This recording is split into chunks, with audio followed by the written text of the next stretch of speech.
নমস্কার বন্ধুরা, কিচেন মাতা চ্যানেলে আপনাদের সবাইকে স্বাগত জানাই। আশা করি আপনারা সবাই ভালোই আছেন, আমিও ভালোই আছি।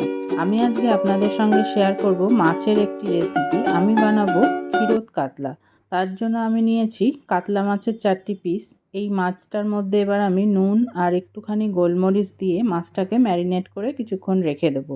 এটি একটি ঠাকুরবাড়ির রান্না, আমি সেইভাবেই এটাকে করার চেষ্টা করেছি। যাই হোক, নুন গোলমরিচ মাখিয়ে এটাকে কিছুক্ষণ ম্যারিনেট করে রেখে এবার আমি কড়ার মধ্যে একটা ফ্রাইং প্যান নিয়েছি। তার মধ্যে আমি এখানে 2 টেবিল চামচ মতন সাদা তেল দিয়ে দিলাম। এই রান্নাটা সাদা তেলেই করতে হবে। তেলটা গরম হয়ে গেলে এবার আমি মাছের পিসগুলো দিয়ে ভালো করে উল্টে পাল্টে ভেজে নেব। তবে কিন্তু খুব লাল করে মাছটা ভাজবেন না, মাছটা একটু সাদা সাদাই থাকবে। আর এই রান্নাটায় কিন্তু হলুদের ব্যবহার হয় না, সেই জন্য মাছটা সাদা সাদাই দেখতে থাকবে। দেখুন, এই রকমভাবে অল্প অল্প লাল হবে, এই রকমভাবেই মাছটাকে ভাজতে হবে, খুব বেশি যেন কড়া না হয়ে যায়।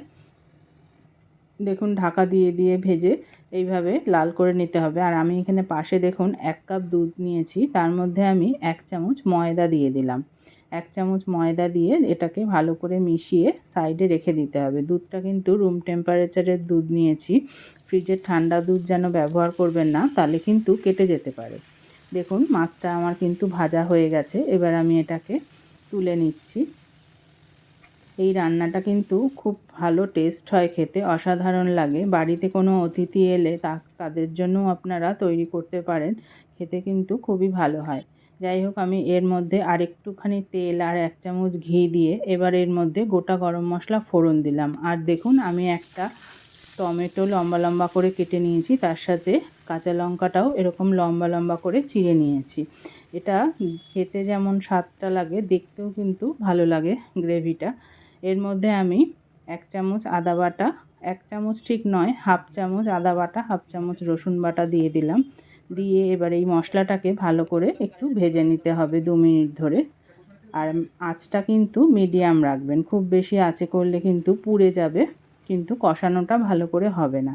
আমি এর মধ্যে একটু নুন দিয়ে দিলাম টমেটোটা যাতে গলে যায়, আর দিলাম একটুখানি ধনে গুঁড়ো, আর সঙ্গে দিলাম সামান্য একটু গরম মশলা। আর ব্যাস, আর কিছুই এর মধ্যে দিতে হবে না। ধনে গুঁড়োটাও কিন্তু আমি জাস্ট হাফ চামচ মতন দিলাম, এতে কিন্তু খুব বেশি মশলার ব্যবহার হয় না। এবার এই যে দুধটায় আমি ময়দা গুলে রেখেছিলাম, সেটাকে ভালো করে নাড়িয়ে চাড়িয়ে এবার আমি এই ফ্রাইং প্যানে ঢেলে দিচ্ছি। দুধটা যখন দেবেন তখন কিন্তু আঁচটা একদম লো রাখবেন, আঁচটা বাড়ানো থাকলে অনেক সময় দুধটা কেটে যেতে পারে। যাই হোক, আমি 1 কাপ দুধ দিয়েছিলাম, তার সঙ্গে আমি হাফ কাপ মতন জল দিয়ে দিলাম। এবার এই মাছগুলো এর মধ্যে আমি দিয়ে দিলাম। মাছগুলো দিয়ে এবার গ্রেভিটা ফুটতে দিতে হবে।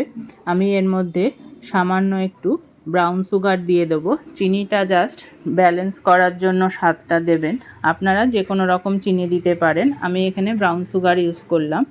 দেখুন, গ্রেভিটা এবার ফুটে উঠছে।